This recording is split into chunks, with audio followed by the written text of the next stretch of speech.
বাংলাদেশ জামায়াতে ইসলামী ঢাকা মহানগর দক্ষিণের আয়োজনে আইডিইবির কাউন্সিল হলে আইনজীবী সমাবেশে কথা বলছেন জামায়াতে ইসলামীর আমির ডক্টর শফিকুর রহমান। আমরা সরাসরি যাচ্ছি সেখানে।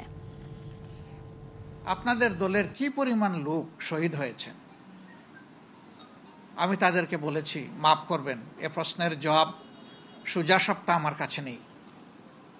যারাই শহীদ হয়েছেন তারাই আমার, তারাই আমাদের, তারাই গোটা জাতির।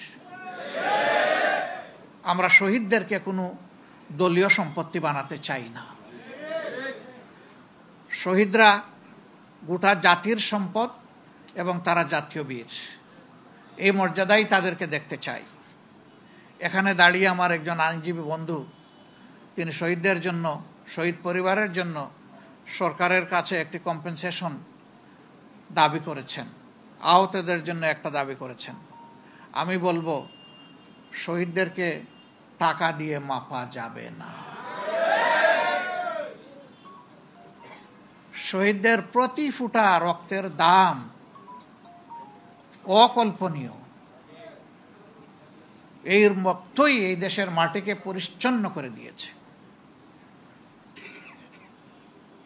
হ্যাঁ, তারপরেও যে পরিবারের একমাত্র সন্তান শহীদ হয়ে গেল, সেই পরিবারের প্রতি সরকার এবং সমাজকে মানবিক দায়িত্ব পালন করতে হবে।